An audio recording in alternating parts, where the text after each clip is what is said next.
Daily. Taste the Daily.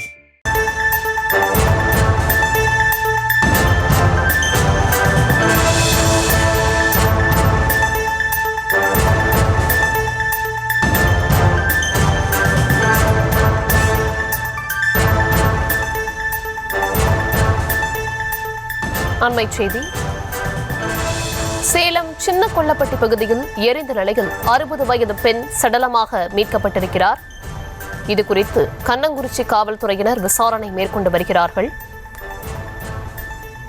விவரங்களை தர இருக்கிறார் செய்தியாளர் சிலம்பரசன். விவரங்கள் வழங்கலாம். வணக்கம் தர்ஷினி. சேலம் சின்ன கொல்லப்பட்டி அருகே உள்ள தனியார் சட்டக்கல்லூரியின் பின்புறம் 60 வயது தக்க பெண் எரிந்த நிலையில் சடலமாக மீட்கப்பட்டுள்ளார். சேலம் மாநகர் சின்ன கொல்லப்பட்டி பகுதியில் வீட்டின் இரண்டாம் தளத்தில் எரிந்த நிலையில் பெண் சடலமாக கிடப்பதாக கண்ணங்குறிச்சி காவல்துறையினருக்கு கிடைத்த தகவலின் அடிப்படையில் கண்ணங்குறிச்சி காவல்துறையினர் மற்றும் அக்கம்பட்டி காவல் உதவி ஆணையர் அஸ்வினி ஆகியோர் நேரில் வந்து பார்வையிட்டு ஆய்வு செய்துள்ளனர்.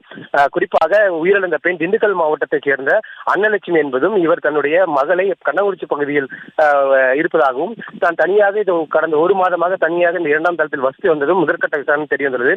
இந்த தீ விபத்து குறித்து தற்போது காவல்துறையினர் தொடர்ந்து விசாரணை மேற்கொண்டு வருகின்றனர். விவரங்களுக்கு நன்றி. Taste the Daily.